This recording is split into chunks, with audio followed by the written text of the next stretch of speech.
ఆ lotus eaters యొక్క island దాటి సముద్రంలో మళ్ళీ ప్రయాణం స్టార్ట్ చేశారు ఒడిసియస్ అండ్ అతని క్రూ. వాళ్ళు ఒక 2, 3 రోజులు అట్లనే ప్రయాణం చేస్తూ సముద్రంలో ఇంకొక తీరం చేరుకున్నారు. ఇంకొక ఐలాండ్‌కి చేరుకున్నారు. ఆ ఐలాండ్‌లో దూరం నుండి చూస్తుంటే ఏదో ఒక పొగమంచులాగా పొగ కొంచెం వస్తూ ఉంది.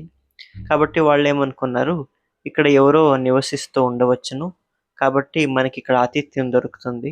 వెళ్ళి కాస్త ఆహారం, కొంచెం తాగడానికి నీళ్లు తెచ్చుకుందాము అని చెప్పి, ఆ ఓడల యొక్క లంగర్లు కిందకి దింపి, అక్కడ వాళ్ళు విడిది చేద్దామని బయలుదేరారు.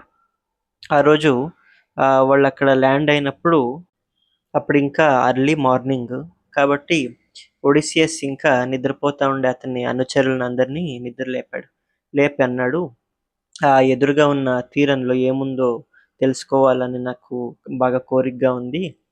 ఒకే ఒక పడవని తీసుకొని మనం ఇక్కడ నుండి అన్వేషణ యాత్రగా వెళదాము. మిగిలిన పడవలన్నీ ఇక్కడే ఉండని. ఒక షిప్ మాత్రం మనం తీసుకొని అక్కడ దూరంలో కనిపిస్తున్న ఐలాండ్ ఉంది కదా! అక్కడి నుండి పొగొస్తుంది కాబట్టి అక్కడ ఎవరున్నారో చూసి ఎళ్దాము.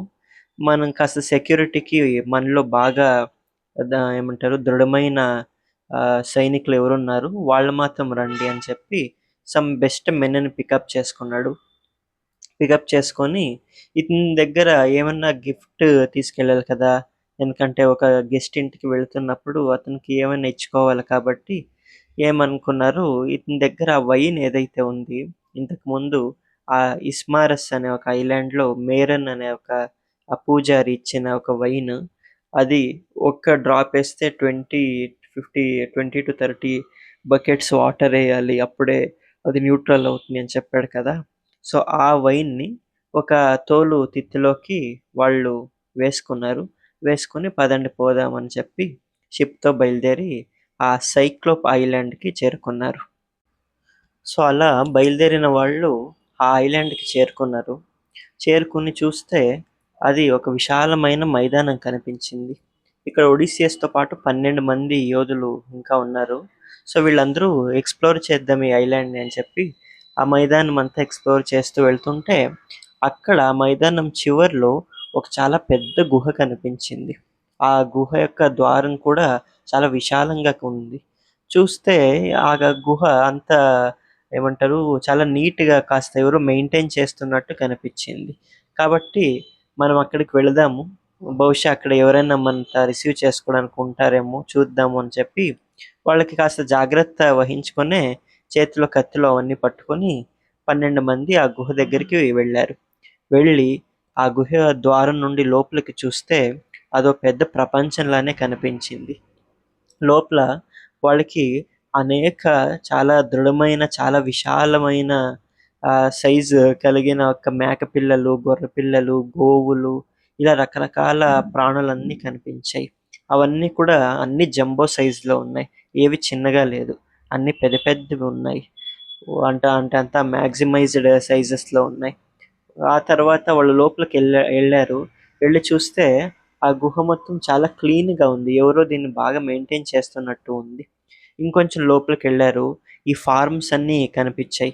ఫార్మ్స్ అనంటే మేకల ఫార్మ్స్, ఆ గొర్రెల ఫార్మ్స్ అవన్నీ ఒక్కోటి ఒక్కో రకంలో ఒక్కొక్క ప్లేస్‌లో నీట్‌గా కట్టేసాడు ఎవడో పాలకుడు. వాళ్ళు ఇంకొంచెం లోపలికి వెళ్లారు. అక్కడ చూస్తే అక్కడొక పెద్ద సెల్లార్ కనిపించింది. దానిలో జున్న, తర్వాత వెన్న, పాలు, గొర్రె పాలు, మేక పాలు, గాడిద పాలు, గోవు పాలు అన్ని రకాల పాలు ఉన్నాయి. జున్ను ఉంది. There is butter, curd, butter milk అన్ని డైరీ ఐటెమ్స్‌ను ఉన్నాయక్కడ. తర్వాత గొర్రె మాంసం ఉంది, మేక మాంసం ఉంది, చేపలున్నాయి, ఎండు చేపలున్నాయి, రొయ్యలున్నాయి, అన్నీ ఉన్నాయి.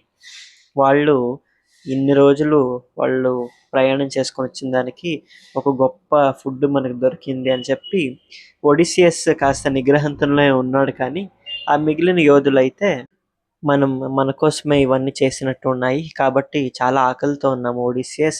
మేము తినేస్తాము అని చెప్పి అందరూ ఎగబడి అక్కడున్న పాలంతా తాగారు. అక్కడున్న మాంసమంతా తిన్నారు. తిని బాగా కడుపు నిండా అక్కడున్న మజ్జిగంతాను తాగి, పెరుగు తిని, నెయ్యి తిని మేము ఇక్కడే కాసేపు రెస్ట్ తీసుకుంటాము అని చెప్పి కాసేపు రెస్ట్ తీసుకున్నారు. తీసుకున్న తర్వాత సాయంకాలం అవుతూ ఉంది. మనం మన మిగిలిన సైనికులు కూడా ఇక్కడికి తీసుకొద్దాము. వాళ్ళు కూడా తినడానికి కావాల్సినంత ఉంది అని చెప్పి ఆ సైనికులు అనుకుంటున్నారు. అప్పుడు ఒడిసియస్ అన్నాడు, ఇంత మెయింటైన్ చేస్తున్నాడు, ఇంత నీట్‌గా, ఇంత చక్కగా ఆహారం అంతాను ఇక్కడ క్రోడీకరిస్తున్నాడు అనంటే, ఈ పాలకుడు, ఈ యొక్క కేవ్ ఓనర్ ఎవరో చాలా మంచివాడే అయ్యుంటాడు. తర్వాత మన దేవతల్లో అంటే మన యొక్క జియూస్ దేవుడికి చాలా ప్రియుడైన వాడయ్యుంటాడు. ఎందుకంటే అక్కడ బలిపీఠం కనిపించింది. అంటే యూజువల్‌గా బలి ఇచ్చి దేవుళ్ళకి అంటే సాక్రిఫైస్ ఇచ్చిన తర్వాత తినాలి అనేది గ్రీక్ కల్చర్‌లో ఒక ఇది. కాబట్టి అక్కడ బలిపీఠం అంతా చూసిన తర్వాత ఇతను ఏదో ఒక దేవుడికి బలిచ్చే తింటున్నాడు కాబట్టి ఇతను కాస్త నాగరికుడు అయ్యుంటాడు. ఇతనికి కొంచెం మంచితనం ఉంటుంది. కాబట్టి మనం ఇతనితో ఆతిథ్యం ఎక్స్‌పెక్ట్ చేయొచ్చు. మనం ఇక్కడే వెయిట్ చేద్దాము. పాలకుడు వచ్చిన తర్వాత అతనితో మాట్లాడి అతనికి వైన్ కూడా ఇచ్చి అతని దగ్గర నుండి ఆహారం కూడా మనం కలెక్ట్ చేసుకొని వెళదాము అని అక్కడే లోపల వెయిట్ చేస్తూ ఉన్నారు. సాయంకాలం అయ్యింది. పొద్దుపోయింది. ఆ పొద్దుపోయిన తర్వాత ఎక్కడి నుండినో దడదడమని శబ్దాలు స్టార్ట్ అయ్యాయి. అంటే బయట నుండి గొర్రెలు, మేకలు, ఈ గోవులన్నీ వస్తున్నాయని వాళ్ళకి అర్థమైంది. సో, వాటికి సైడ్ ఇవ్వాలి అని చెప్పి వాళ్ళు కాస్త సైడ్‌కి వెళ్ళిపోయి ఆ వస్తున్న గోవులన్నిటిని చూస్తే అన్నీ చాలా విశాలమైన సైజుతో ఉన్నాయి. విశాలమైన యొక్క ఆకారంలో ఉన్నాయి. అవి అసలు గోవుల్లా కనిపియట్లేదు. సరే ఆ గోవులన్నీ వచ్చి ఆ గోధూళిలోనే అసలు వీళ్ళకి మొఖాలు కనిపియకుండా అయిపోయాయి. ఆ తర్వాత గొర్రెలొచ్చాయి. ఆ తర్వాత మేకలొచ్చాయి, పందులొచ్చాయి. ఇలా అన్నీ వస్తున్నాయి. వెనకాల నుండి ఒక విజిల్ సౌండ్ వస్తూ ఉంది. ఎవరో వీలేసుకుంటూ వస్తూ ఉన్నట్టు అర్థమైంది. కానీ ఆ ట్రెంబల్స్ అయితే షేక్స్ అయితే ఎండ్ కాలేదు. ఎవడో ఒక చాలా పెద్ద మనిషే వస్తున్నాడు. ఇతను మనిషి కాదు అని చెప్పి వాళ్ళకర్థమైంది. దగ్గరకొచ్చేసరికి ఆ యొక్క గుహలోని ప్రతి ఒక్క వస్తువులు అదురుతున్నాయి. ఆ పాల బాటిల్స్ ఇవన్నీ కూడా షేక్ అవుతున్నాయి. వీళ్ళకి కాస్త ఇప్పటి వరకు ఉన్న ఎక్సైట్‌మెంట్, క్యూరియాసిటీ కొంచెం కొంచెమే యాంగ్జైటీకి స్టార్ట్ అవుతోంది. సరే కేవ్ యొక్క ముఖద్వారం దగ్గర చూస్తే ఒక చాలా విశాలమైన, చాలా పెద్ద ఆకారంలో ఒక కుంభకర్ణుని ఆకారంలో ఒకడు లోపలికి వచ్చాడు. అతనికి ఒకే ఒక కన్నుంది. అతన్ని సైక్లోప్ అని అంటారు. మనం ఇంతకుముందు గ్రీక్ మైథాలజీ గురించి ఒక వీడియో మన ఛానెల్‌లో ఉంది. నేను అక్కడ ఈ సైక్లోప్స్ గురించి వర్ణన చేశాను. Cyclops were one of the primordial gods in Greek mythology. ఒకే ఒక్క కన్ను ఉంటుంది వాళ్ళకి. సైకిల్ అని అంటాం కదా! అంటే రౌండ్‌గా ఉంటుంది. ఒకే ఒక కన్ను ఉంటుంది. ఏకాక్షులు. మన రామాయణంలో కూడా ఈ కబంధ అని ఒక క్యారెక్టర్ ఉంటాడు. మనకి రామాయణం అరణ్యకాండ చిట్ట చివరిలో వస్తాడు. అతనికి కడుపు ఉండదు. ఒకే ఒక కన్ను ఉంటుంది. 2 పెద్ద చేతులు ఉంటాయి. అలాంటి ఒక రాక్షసుడు. సో, అలాంటి ఒక రాక్షసుడే ఈ సైక్లోప్ కూడా.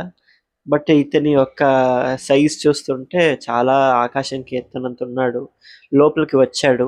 వచ్చి అన్ని ప్రాణులు అన్నీ లోపలికొచ్చాయని తెలిసిన తర్వాత ఒక పెద్ద బండరాయి తీసుకొని ఆ కేవ్ యొక్క డోరు క్లో ఆ కేవ్ యొక్క డోరు ఇంకా క్లోజ్ చేశాడు. ఆ బండరాయి కూడా ఒక 1000 ఏనుగులు ఎత్తినా కూడా లేవదది. అంత పెద్ద బండరాయి. దాన్ని డోర్‌గా అతను వేసుకున్నాడు. వేసుకొని ఇంక లోపలికి వస్తూ ఉన్నాడు. ఇప్పుడు ఆ సైక్లోప్ ఆ గుహ లోపలికి వచ్చాడు. వచ్చి అతను చూస్తుంటే అసలు ఇతన్ని పలకరించాలా, అసలు ఇక్కడ లోపల ఉండిపోయి మేము తప్పు చేశామా అని ఆ సైనికులకి అందరికీ అనిపిస్తుంది. అంత భారీ ఎత్తున ఉండే ఒకతను ఒక పెద్ద బండరాయిని తీసి ద్వారంగా పెట్టింది చూస్తే అతని శక్తి చూశాక వీళ్ళకందరికీ ఒక రకమైన భయం స్టార్ట్ అయ్యింది. ఒడిసియస్ అయితే ఇతనితో మాట్లాడొచ్చును అని చెప్పి అనుకున్నాడు. సరే ఆ రాక్షసుడు ఆ సైక్లోప్ అయితే లోపలికొచ్చాడు. వచ్చి ఆ మిగిలిన మిగిలిన ఒక పశువుల పొదుగులంతా కడిగి ఆ పాత్రల నిండా పాలు పితికాడు. పితికిన తర్వాత కొన్ని కట్టెపుల్లలు, చితుకులంతాను పోగు చేసి ఒక చిన్న మంట పెట్టాడు. మంట పెట్టి ఆ మంట ముందు కూర్చొనున్నాడు. రాత్రయింది కాబట్టి. అప్పుడు ఆ పొగకి తగ్గు తగ్గు వస్తుంది లోపలున్న సైనికులకి. ఏంటి ఎవరో మనుషులు తగ్గుతున్నట్టు సౌండ్ వస్తుంది అని లోపలికెళ్ళి చూశాడు.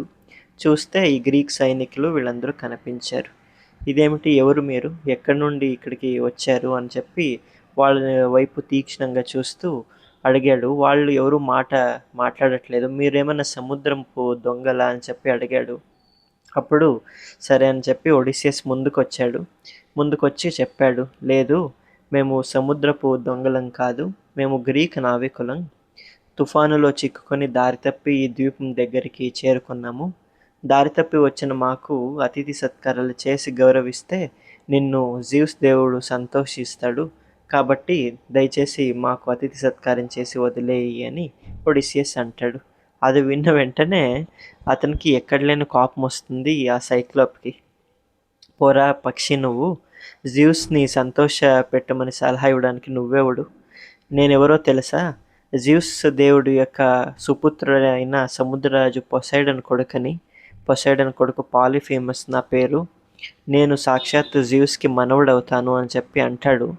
అప్పుడు ఒడిసియస్ అనుచరులు ప్రాణాలు గుప్పెట్లో పెట్టుకొని అటువైపు చూస్తున్నారు. పాలిఫేమస్ తర్వాత అన్నాడు, అవును నువ్వు అన్నావు కదా మీరు గ్రీక్ నావకులు అని చెప్పి, అసలు మీ పడవ ఎక్కడుంది? ఒడ్డుకు దగ్గరలో ఉందా లేదా సముద్రంలో ఉందా అని చెప్పి అడిగాడు. ఇది అడిగిన వెంటనే ఇతను ఏదో ఒక కుతంత్రం పన్నుతున్నాడని ఒడిసియస్ పసిగట్టాడు. లేదు, మా పడవ సముద్రంలో కొండకు గుద్దుకొని అది చిన్నాభిన్నమైపోయింది. మేము మాత్రం ప్రాణాలతో బయటపడి ఈదుకొని ఒడ్డుకు చేరుకున్నాం. మరొక్కసారి విన్నవించుకుంటున్నాను, మాకు ఆతిథ్యం ఇచ్చి పంపుతారు కదా మీరు అని ఆ సైక్లోప్స్ని అడిగాడు. అప్పుడు ఆ సైక్లోపు కరెక్ట్ కదా, ఆతిథ్యం ఇవ్వాలి, ఇస్తాను అని చెప్పి అతని 2 పెద్ద చేతులు ముందుకు పెట్టి ఒక ఇద్దరు సైక్లోప్ని ఆ చేతిలో ఒకరిని, ఒక ఇద్దరు గ్రీక్ నావికుల్ని ఆ చేతిలో ఒకరిని, ఈ చేతిలో ఒకరిని పట్టుకొని పైకి తీసుకెళ్ళాడు. పైకి ఇట్లా తీసుకెళ్ళి అంటే అతని నోటి దగ్గరికి తీసుకెళ్ళి ఇద్దరిని వాళ్ళ హెడ్స్ కట్ చేస్తాడు ఫస్ట్ నోటి ద్వారా. తర్వాత వాళ్ళ చేతులు 2ను తెంచేశాడు. తెంచి వాళ్ళని లోపలికి వేసుకొని తినేశాడు. ఇదిగో నా స్వాగతం అని అన్నాడు. అంతా భుక్తాయాసం తీర్చుకున్న తర్వాత అతను మళ్ళీ కిందకి చూశాడు. అతని నోట్లో నుండి రక్తం అంతా స్రవిస్తుంది. ఇది చూసిన ఆ గ్రీక్ సైనికులంతా భయపడిపోయి వెనక్కి వెళ్ళిపోయారు. ఒడిసియస్కి అయితే ఫుల్ కోపాద్రిక్తుడైపోయాడు. కత్తిని తీసి ఇతన్ని ఇట్లా దూశాడు. కానీ అతనికి ఏం కాలేదు. ఎందుకంటే అంత పెద్ద వ్యక్తి కాబట్టి ఇతనికి కత్తి, ఈట ఇలాంటివి ఏం చేయదు. అప్పుడు సైక్లోప్ అన్నాడు, నాకు చాలా రోజుల తర్వాత ఒక మంచి ఫుడ్ పంపించాడు మా సముద్ర దేవుడైన మా తండ్రి గారు. మిమ్మల్ని అందరినీ తిని ఆయన పంపించిన మిమ్మల్ని నేను గిఫ్ట్గా భావిస్తాను అని చెప్పి అనుకొని కాసేపు అక్కడ రెస్ట్ తీసుకుందామని ఇలా కాళ్ళు చాపుకొని కూర్చుంటాడు. కూర్చుంటే ఒడిసియస్ వస్తాడు. వచ్చి మా సైనికుల్ని తినేసావు నువ్వు ఇద్దరిని, నిన్ను ఊరికి వదలము అని చెప్పి చాలా పౌరుషంగా చాలా రోషంగా మాట్లాడతాడు. అతనికి ఇదంతా ఏదో ఒక చైల్డ్ ప్లే అన్నట్టు చూస్తూ ఉంటాడు ఒడిసియస్ని. చూస్తూ అడుగుతాడు, నువ్వు ఒక్కడు చాలా మాట్లాడుతున్నావు, మిగిలిన వాళ్ళంతా భయపడుతూ ఉన్నారు, మిగిలిన వాళ్ళంతా ఆర్తనాదాలు చేస్తూ ఉంటే నువ్వు మాత్రమే బాగా మాట్లాడుతున్నావు, అసలు నీ పేరేంటి అని అడిగాడు. అప్పుడు ఒడిసియస్ అతని పేరు ఒడిసియస్ అనేది చెప్పకుండా ఒక ట్రిక్ ప్లే చేశాడు. ఏంటంటే ఈ గ్రీక్ భాషలో ఒడిసియస్ అనే పేరుకి అనేక అర్థాలు ఉన్నాయని చెప్పాను కదా. అతని పేరుకు ఉండే ఒకానొక మీనింగ్ బాగా కోపిష్టి అనే ఒక అర్థం అయితే, ఈ ఒడిసియస్ అనే పదాన్ని ఇంకొంచెం ఎలాబరేట్ చేసి ఓటిస్ అని అన్నాడు. అంటే ఓటిస్ అంటే గ్రీక్ భాషలో నో వన్ అని, ఏమి కానివాడు, ద నోబడి అని చెప్పి. సో ఈ ఓటిస్ అని అతని పేరు చెప్పాడు ఒడిసియస్. ఓటిస్ చాలా మంచి పేరే ఉంది, చాలా చమత్కారమైన పేరు, అసలు ఎవరు పెట్టారు నీకు ఇలాంటి పేరు అని చెప్పి ఆ సైక్లోప్ బాగా నవ్వుకొని కాసేపుకి అతనికి ఏదో తేనుపులు వచ్చాయి. కళ్ళు మూసుకున్నాడు. కళ్ళు మూసుకొని మళ్ళీ తెరిచి అన్నాడు, నువ్వు ఒక్కడే చాలా ధైర్యంగా మాట్లాడుతున్నావు కాబట్టి నీ ధైర్యానికి నేను మెచ్చుకున్నాను అబ్బాయి. నీ పేరు ఓటిస్ అని అన్నావు కదా, సరే ఓటిస్, నీకు ఒక మంచి ఆఫర్ ఇస్తాను. ఏంటంటే నిన్ను లాస్ట్లో తింటాను అని అంటాడు. మిగిలిన వాళ్ళందరినీ తిన్న తర్వాత చిట్ట చివరిగా నిన్ను తింటాను బాగుందన్న ఆఫరు అని చెప్పి మళ్ళీ గొప్పన నవ్వుకుంటాడు. ఒడిసియస్ అప్పుడు అనుకుంటాడు, కాస్త ఆలోచన చేసి అంటాడు, అయ్యా నువ్వు నన్ను లాస్ట్లో తింటావు అంటే నా ప్రాణం ఇంకొంచెం ఆయుష్ ఇంకొంచెం పెరిగినట్టే కదా, నువ్వు చాలా గొప్పవాడిగా కనిపిస్తున్నావు నాకు, నీలాంటి సైక్లోప్ ఇక్కడ ఉన్నాడని తెలిసుంటే నేను ఇంకాస్త నా దగ్గర ఉన్న గిఫ్ట్స్ అన్నీ తీసుకొచ్చేవాడిని అని అంటాడు. ఇది అన్న వెంటనే సైక్లోప్ ఏంటి గిఫ్ట్సా, ఏమున్నాయి నీ దగ్గర తీసుకురావడానికి అని అంటే అప్పుడు ఆ తోలు తిత్తి బయటికి తీస్తాడు ఒడిసియస్. అందులో అదే ఆ ఇస్మారస్ మేరన్ యొక్క ఇచ్చిన వైన్ ఉంది కదా, దాన్ని బయటకు తీస్తాడు. అయితే ఇక్కడ ఒడిసియస్ ఆ సైక్లోప్కి చెప్పడు దీనికి వాటర్ ఇంత యాడ్ చేయాలి, అంత ప్రమాణం ఉండాలి, అది ఏమి కూడా తీసి ఇస్తాడు. ఇచ్చే ఆ సైక్లోప్ ముందు పెట్టి, ఇది చాలా very rarest and finest wine ఇది, మేము ట్రాయ్ నగరం నుండి వస్తున్నప్పుడు మాకు ఇది ఒక అతను ఇచ్చాడు, ఇది గనక తాగితే అసలు ఇలాంటి ఫైనెస్ట్ వైన్ ప్రపంచంలో ఎక్కడా లేదు అని చెప్పి నీకు అర్థమవుతుంది, దయచేసి ఈ వైన్ నీకని ఇస్తున్నాను, ఎందుకంటే నువ్వు నన్ను లాస్ట్లో తింటావు కాబట్టి ఈ వైన్తో నేనేం చేసుకుంటాను, కాబట్టి నువ్వే తాగి ఇది కూడా అని చెప్పి ఆ వైన్ ఇస్తాడు సైక్లోప్కి. సైక్లోప్ దాన్ని చూస్తాడు, దాని యొక్క రంగు అంతా రుచి స్మెల్ అంతా వేరేగా ఉంది. అతనికి అనిపిస్తుంది, ఓహో చాలా మంచి వైన్గా ఉంది, అసలు స్మెల్ చూస్తేనే చాలా ఫ్రెష్గా తెలుస్తుంది అని చెప్పి ఆ తోలు తిత్తి ఇతని నుండి లాక్కొని అతని దగ్గర ఉన్న పాల దిబ్బలు అన్నీ ఉంటాయి కదా చర్మంతో చేసినవి, అందులో ఒక పెద్ద బాటిల్ లాంటిది చర్మంతో చేసినది తీసుకుంటాడు. తీసుకొని ఆ వైన్ అంతా అందులోకి వేసుకుంటాడు. వేసుకొని దాన్ని నోట్లో పెట్టుకొని మొత్తం చప్పరిచ్చేస్తాడు. చప్పరిచ్చిన తర్వాత కాసేపు అలానే వెయిట్ చేస్తున్నాడు ఒడిసియస్, ఏమవుతుందో ఏమవుతుందో అని. అతను అటువైపు ఇటువైపు ఇలా ఊగి అలా ఊగి, అతనికి ఉన్నది ఒకే కన్ను కదా, ఆ ఒక్క కన్ను కూడా నిదానంగా నిదానంగా ఇట్లా కళ్ళు మూసి ఢమ్మని కిందకి పడిపోయాడు. ఇంకా దీనికన్నా మంచి అవకాశం రాదని ఆ నలుగురు గ్రీక్ సైనికులు ఒడిసియస్ చెప్పినట్టు వెనకాల పట్టుకున్నారు. పట్టుకొని ఆ సైక్లోప్ యొక్క కళ్ళు ఇలా ఒకే ఒక కన్ను ఉంది కదా, దాన్ని ఇలా బయటికి తీశారు. అతను ఫుల్ మత్తులో ఉన్నాడు, అసలు ఏమీ అతనికి తెలియట్లేదు. ఆ కంటి గుడ్డుకి ఈ యొక్క కొన ఏదైతే ఉంది శూలం, దాన్ని తీసుకొచ్చి వేడి వేడిగా తీసుకొచ్చి దాన్ని అందులో తూర్చేశారు. తూర్చేసిన వెంటనే ఆ మండుతున్న కొన ఇట్లా తగిలిన వెంటనే బాగా బలంగా పొడిచేశారు. పొడిచేసిన తర్వాత సైక్లోపు అసలు దిక్కులు పెక్కటిల్లేలా బాగా కేక పెట్టేశాడు. పెట్టి అతనికి కొంచెం కొంచెమే స్పృహ వస్తూ ఉంది. అతని కంటి నుండి మొత్తం రక్తం చిన్నభిన్నంగా అంటే బొటబొట అని కారిపోతుంది. ఆ దృశ్యం చూడలేక గ్రీక్ సైనికులంతా పారిపోయారు. కంటిలో గుచ్చుకున్న ఒక శూలాన్ని ఆ పాలిఫేమస్ సైక్లోపు ఉడబెరికి దూరంగా పారేస్తాడు. పారేసి అసలు భరించడానికి అతీతమైన అంత నొప్పి బాధపెడుతూ నేల మీద పడి దొర్లుతూ అసలు రంకె వేస్తాడు. వేసి ఆ యొక్క ఆ ధ్వని పక్కనున్న చిన్న చిన్న ఐలాండ్స్ వరకు వినిపించింది. అక్కడ ఆ చిన్న చిన్న ఐలాండ్స్‌లో కొంతమంది చిన్న చిన్న సైక్లోప్స్ ఉన్నారు. వాళ్ళంతా ఏంటి పాలిఫేమస్ ఇంతగా ఏడుస్తున్నాడు, ఏమైంది అతనికి ఇంతగా అరుస్తున్నాడు అని చెప్పి పరిగెత్తుకొనొచ్చారు. వచ్చి ఆ యొక్క గుహ బయట నించొని, ఓ పాలిఫేమస్ ఎందుకు అలా అరుస్తున్నావు అని అంటే, పాలిఫేమస్ అన్నాడు, ఓటిస్ అనే అతను నన్ను చంపేస్తున్నాడు అని అన్నాడు. అంటే నేను అందాక చెప్పా కదా, గ్రీక్ భాషలో ఓటిస్ అని అంటే నో వన్ అని. సో ఇంగ్లీష్‌లో చెప్పాలంటే no one is killing me అని అన్నాడు అతను బేసికల్లీ. నో వన్ అనేది అతని పేరు అనుకో కాబట్టి. So no one is killing me, no one is hurting me లాంటి మాటలు లోపల నుండి అతను అంటే, వీళ్ళేమనుకున్నారు బయట ఉండే Cyclops, no one is hurting అంటే ఇంకెందుకు అరుస్తున్నావు నువ్వు, ఊరికే పడుకోవచ్చు కదా, ఏదో పీడకలు వచ్చింది నీకు, నీ తండ్రి పొసైడన్‌కి ప్రార్థన చేసి నువ్వు పడుకో, మాకెందుకు నిద్ర లేకుండా చేస్తావు అని చెప్పి అక్కడి నుండి వాళ్ళు వెళ్ళిపోయారు. కాబట్టి ఇలా ఒడిసియస్ యొక్క పేరు ఆ యొక్క అబద్ధం చెప్పడం వల్ల వాళ్ళ ప్రాణాలంతా మళ్ళీ కాపాడాయి. సరే. సరే నెమ్మదిగా ఆ చీకటి పోయి ఇంకా వెలుగొస్తూ ఉంది. అతనైతే కింద పడి దొర్లుతూ ఉన్నాడు. అసలు నొప్పి అతని వల్ల తట్టుకోవడానికి అవ్వట్లేదు. అతననుకున్నాడు, ఒరేయ్ గ్రీక్ నావికుల్లారా! మీరు నన్ను గుడ్డివాడిని చేసేశారు కదా, అసలు మీరిక్కడి నుండి బయటికెలా వెళ్తానో చూస్తాను. ఎందుకంటే ఈ గుహకి ఉండేది ఒకే ఒక ఎగ్జిట్, ఎంట్రన్స్. కాబట్టి మీరు బయటికి వెళ్ళాలి అంటే అక్కడి నుండే వెళ్ళాలి.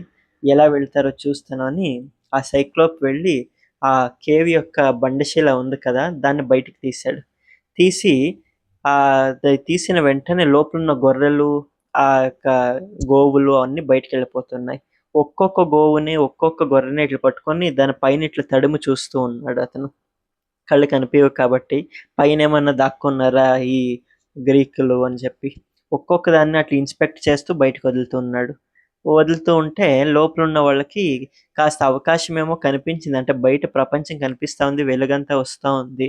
బయటికెళ్ళిపోదాము అనుంది. కానీ ఇతను ఒక్కొక్క దాన్నే ఇన్స్‌పెక్షన్ చేస్తూ ఉన్నాడు. సో, ఎలా దీని నుండి బయటికెళ్ళేది అని చెప్పి వాళ్ళకి మళ్ళీ టెన్షన్ స్టార్ట్ అయింది. అప్పుడు ఒడిసియస్ ఏం చేశాడంటే అక్కడ గభీమని ఒక కొన్ని గొర్రెలున్నాయి. అవి చాలా దృఢంగా ఉన్నాయి. చాలా పెద్ద గొర్రెలవి.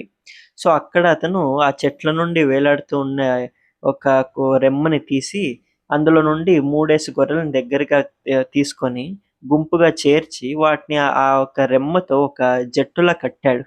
కట్టి, అప్పుడు ఆ జట్టులో మధ్యలో ఉండే ఒక గొర్రెకి కడుపులో ఒక్కొక్క సైనికుడిని గట్టిగా కట్టాడు. కట్టి ఇప్పుడు గొర్రెలు నడుచుకుంటూ పోతే దీని కింద భాగంలో వాళ్ళు దాన్ని గట్టిగా పట్టుకొనుంటారు.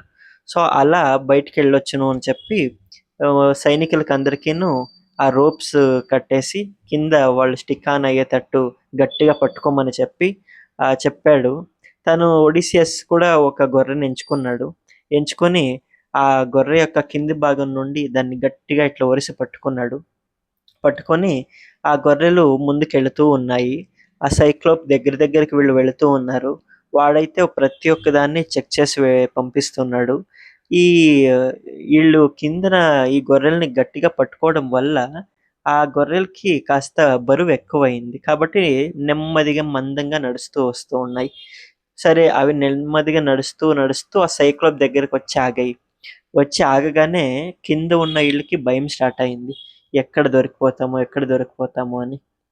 వాడు ఆ గొర్రెల మీద చెయ్యి ఇట్లా పెట్టి, "మీరు ఎప్పుడూ చాలా ఫాస్ట్‌గా వచ్చేస్తారు కదా! ఈరోజు ఎందుకింత నిదానంగా వస్తున్నారు? మీ పాలకుడైన నాకు కళ్ళు లేదని మీకు బాధగా ఉంది కదా!" అని చెప్పి ఆ గొర్రెలతో మాట్లాడుతూ ఉంటాడు. వాళ్ళు కిందుండేవాళ్ళు బాగా భయపడుతూ ఉన్నారు. ఒడిసియస్ కూడా భయపడుతూ ఉన్నాడు. టెన్షన్‌గా ఉంది. వాడు పైన ఆ గొర్రెని ఇట్లా నీపుతూ, ఇట్లా తల మీద ఆహ్ నిమురుతూ ఆ గొర్రెలనన్నాడు, "నన్ను చూసి మీకందరికి బాధ కలుగుతుంది అని చెప్పి అర్థమవుతుంది.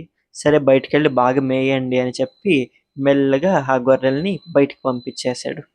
ఎప్పుడైతే ఆ గొర్రెలు బయటకొస్తున్నాయో, కింద దాన్ని పట్టుకొని వేలాడుతూ ఉండే ఆ గ్రీకు నావికులు, గ్రీక్ సైనికులు, ఒడిసియస్ అందరూ కాస్త నెమ్మదిగా ఇక మనం బయట పడిపోయాము అని చెప్పి వాళ్ళకి ఒక కాస్త ఊపిరి ఇప్పటివరకు బిగబట్టుకున్న వాళ్ళు హమ్మయ్య! అని అనుకున్నారు. అయితే బయటికి వచ్చిన తర్వాత మళ్ళీ ఆ గొర్రెల యొక్క కడుపు నుండి దాన్ని పట్టుకొని వేలాడుతున్న ఆ తాడుల్ని తెగ్గోసి వాళ్ళు రిలీజ్ అయిపోయారు. అయిపోయి ఫస్ట్ ఇక్కడి నుండి పారిపోవాలి అని చెప్పి వాళ్ళక్కడి నుండి పరిగెత్తుకొని వాళ్ళ యొక్క ఓడ దగ్గరికి వెళ్ళిపోయారు. వెళ్ళిపోతే ఓడలో ఉన్న మిగిలిన సైనికులు అడిగారు, "ఎందుకు ఇంత లేట్ అయింది? మీరు ఒక రోజంతా నైట్ అంతా అక్కడే ఉన్నారు. అసలేమైంది" అనంటే, "అవన్నీ తర్వాత చెప్తాము. ముందు ఈ ద్వీపం నుండి మనం వెళ్ళిపోవాలి" అని చెప్పి అందరిని రెడీ చేశాడు. సరే ఆ ఓడ యొక్క లంగర్లెత్తి ఇంకేం షిప్ ఆ ఐలాండ్ నుండి బయలుదేరి వెళ్ళిపోతుంది అనగా, ఒడిసియస్ ఆహ్, ఆ షిప్ పైకి వెళ్ళి దాని యొక్క యాంకర్ ఉంటుంది కదా! అక్కడి నుండి మాస్ట్ నుండి ఓ అని అరిచాడు. ఆ సైక్లోప్ అక్కడున్న వానికి అది ఇనిపించింది. వానికి వినిపించిన వెంటనే ఇది ఆ ఓటిస్ అనేవాడు చేస్తున్న శబ్దం అని బయటకొచ్చేసాడు. వచ్చి ఆ ద్వీపం యొక్క చివరి వరకు వచ్చేసాడు. అతని ఆకారము అదంతా చూసి మిగిలిన నావికులు, మిగిలిన సైనికులు, మిగిలిన షిప్‌లంతా భయపడుతూ ఉన్నాయి. అందరూ ఫాస్ట్‌గా పదండి అని ముందుకెళ్ళిపోతున్నాయి. అసలు ఈ ఒడిసియస్ ఎందుకు పిలిచాడు మళ్ళీ ఇతన్ని అని చెప్పి, ఒడిసియస్ నువ్వేం మాట్లాడకు లోపలికొచ్చేయి అని అంటున్నారు. ఈ ఒడిసియస్ వినకుండా నువ్వెంత మూర్ఖుడివి నువ్వు. పొసైడన్ కొడుకని అంటావు. నువ్వొక సైక్లోపేనా? మేము నిన్ను ఒక గుడ్డివాడిని చేయడం కాకుండా నీ నుండి తప్పించుకొని వచ్చేసాము చూడు అని చెప్పి ఒడిసియస్ నవ్వుతాడు. వాడికి ఎక్కడ లేని కోపమొస్తుంది. అక్కడ చేతిలోకి దొరికిన బండరాయో లేదా ఒక వృక్షమో తీసి లాగేసి ఈ ఓడల వైపు విసురుతూ ఉన్నాడు. ఎందుకంటే కళ్ళు కనిపియట్లేదు కాబట్టి. ఎటువైపు ఉన్నారో ఎటువైపు నుండి సౌండ్ వస్తుందో అటువైపుకి విసిరేస్తున్నాడు. లక్కీలీ వీళ్ళు దాన్ని ఎస్కేప్ అవ్వడానికి ట్రై చేస్తున్నారు. కాబట్టి ఒక షిప్ కూడా ఇంకా దెబ్బ తగలలేదు. వాడు పెద్ద బండరాయిని తీసుకొని చాలా దూరం విసిరితే ఆ యొక్క తరంగాలకి ఆ ఓడలు షిప్స్ అన్నీ వెనక్కొచ్చేస్తున్నాయంట. మళ్ళీ ఇంకో బండరాయి తీసి విసిరినప్పుడు మళ్ళీ ముందుకెళ్తున్నాయి. సో, ఇలా అవుతున్నాయి. అందరూ సైనికులకు ఒడిసియస్ కిందకి దిగు అంటుంటే ఒడిసియస్ అన్నాడు, ఓయ్ సైక్లోప్, చూడు నేను నీకు అబద్ధం చెప్పాను. నా పేరు ఓటిస్ అని చెప్పాను. అసలు ప్రపంచంలో ఎవరైనా అలాంటి పేరు పెట్టుకుంటాడా? ఇప్పుడు నా అసలైన పేరు చెప్తాను చూడు. నా పేరు ఒడిసియస్. నేను ఇథాక నగరానికి చెందిన మహారాజుని. 10 ఏళ్ల పాటు ట్రాయ్ నగరంలో యుద్ధం చేసి ట్రోజన్ యొక్క హార్స్ నిర్మాణం చేసేదానికి ఐడియా ఇచ్చిన వాడిని నేనే. నా వల్ల మొత్తం ట్రాయ్ నగరం పతనం అయిపోయింది. అంతటి మహానుభావుడిని నేను. నేను నీ యొక్క ఆతిథ్యం తీసుకుందాము అని చెప్పి లోపలికొస్తే మా సైనికుల్ని నువ్వు తినేసావు. మళ్ళీ మాకు ప్రాణభిక్ష పెట్టావు. కాబట్టి ఆ జ్యూస్ దేవుడు నీలాంటి మనవడిని పొందినందుకు అతనికి సిగ్గుచేటు. నీలాంటి కొడుకుని పొందినందుకు పొసైడన్‌కి సిగ్గుచేటు అని చెప్పి ఇష్టం వచ్చినట్టు తిడతాడు ఒడిసియస్. ఇది విన్న వెంటనే అసలు వాడికి ఇంకెక్కడ లేని కోపమొచ్చింది. కాసేపు అయిన తర్వాత ఈ గ్రీక్ మిగిలిన షిప్‌లన్నీను అక్కడి నుండి దూరం వెళ్ళిపోయాయి. దూరం వెళ్ళిపోగా ఇంకా అక్కడి నుండి ఎస్కేప్ అయిపోయాయి కంప్లీట్‌లీ. సరే ఒడిసియస్ ఇంకా నెక్స్ట్ ముందు ప్రయాణం సాగిద్దాం మనము అని చెప్పి అందులో ఆ యొక్క జర్నీ స్టార్ట్ చేసుకొని ముందుకెళ్ళిపోతున్నాడు. అయితే ఇక్కడ ఈ సైక్లోప్ పాలిఫేమస్ పొసైడన్ అతని తండ్రిని పిలిచాడు. సముద్రం దగ్గరికి వెళ్ళి కంట్లో నుండి రక్తం బొట్టు సముద్రంలోకి వస్తోంది. ఆ ఒక్క రక్తం ఒక బొట్టు వచ్చి సముద్రంలో పడగానే ఎక్కడున్న పొసైడన్ అక్కడికొచ్చి ప్రత్యక్షమయ్యాడు. బిడ్డ ఏమైంది? అసలు ఎవరు నీకిలా చేసింది? నీ కన్నేమైంది? అని చెప్పి అంటే, అప్పుడు ఆ సైక్లోప్ అంటాడు, అతనెవరో ఒడిసియస్ అంట. అతని పేరు కూడా నాకు అబద్ధం చెప్పి నన్ను మోసం చేశాడు. మోసం చేసి లోపలికొచ్చారు. నా యొక్క నేను సేకరించి పెట్టిన నా పాలు, పండ్లు, నా యొక్క మేకలు, గొర్రెలు అన్నీ తినేశారు వాళ్ళు. తినేసి మళ్ళీ నా నుండి తప్పించుకొని వెళ్ళిపోవడం కాకుండా ఒక బాగా కాగుతూ ఉన్న నేను ఇంట్లో తెచ్చి పెట్టుకున్న ఒక ఆలివ్ వృక్షాన్ని వాళ్ళు మంటబెట్టి నా యొక్క కంట్లో పొడి చేసి నన్ను గుడ్డివాడిని చేశారు తండ్రి అని చెప్పి ఏడుస్తూ చెప్తాడు. చెప్తే అప్పుడు ఆ పొసైడన్ ప్రతిజ్ఞ చేస్తాడు. ఎవరైతే నిన్నిలా మోసం చేసి నీ యొక్క గుహలోకి వచ్చి నీ యొక్క వస్తువులంతాను తీసుకొని వెళ్ళిపోయి నీ యొక్క ఆహారం కూడా తినేసి నా కొడుకుని గుడ్డివాడిని చేశారో అసలు వాళ్ళు ఇంటికి ఎలా చేరుతారో నేను కూడా చూస్తాను అని చెప్పి పగబడతాడు పొసైడన్. అసలు పొసైడన్‌కి 2 కోపాలున్నాయి ఇక్కడ. ఎందుకంటే ఒకటి పొసైడన్, అపోలో ఇద్దరు నిర్మించిన ఆ ట్రాయ్ నగరం యొక్క వాల్స్ ఉన్నాయి కదా! అందులోకి ఎంటర్ అయిన వాడు ఒడిసియస్. వచ్చి అక్కడ పెలాడియంని దొంగతనం చేశాడు. మళ్ళీ మొత్తం సైన్యాన్ని లోపలికి తీసుకొచ్చి ట్రాయ్ నగర పతనానికి కారణమయ్యాడు. ఇప్పుడు పర్సనల్ ఎనిమీ కూడా అయ్యాడు కొడుకుని గుడ్డివాడిని చేయడం వల్ల. కాబట్టి ఇప్పుడు పేరు కూడా తెలిసింది కాబట్టి అసలు ఆ ఒడిసియస్ ఇంటికెలా చేరతాడో, అతను సముద్రంలో ఉన్నంత కాలం నా గుప్పెట్లో ఉంటాడు కాబట్టి నేను చూసుకుంటాను అతన్ని అని పొసైడన్ అంటాడు.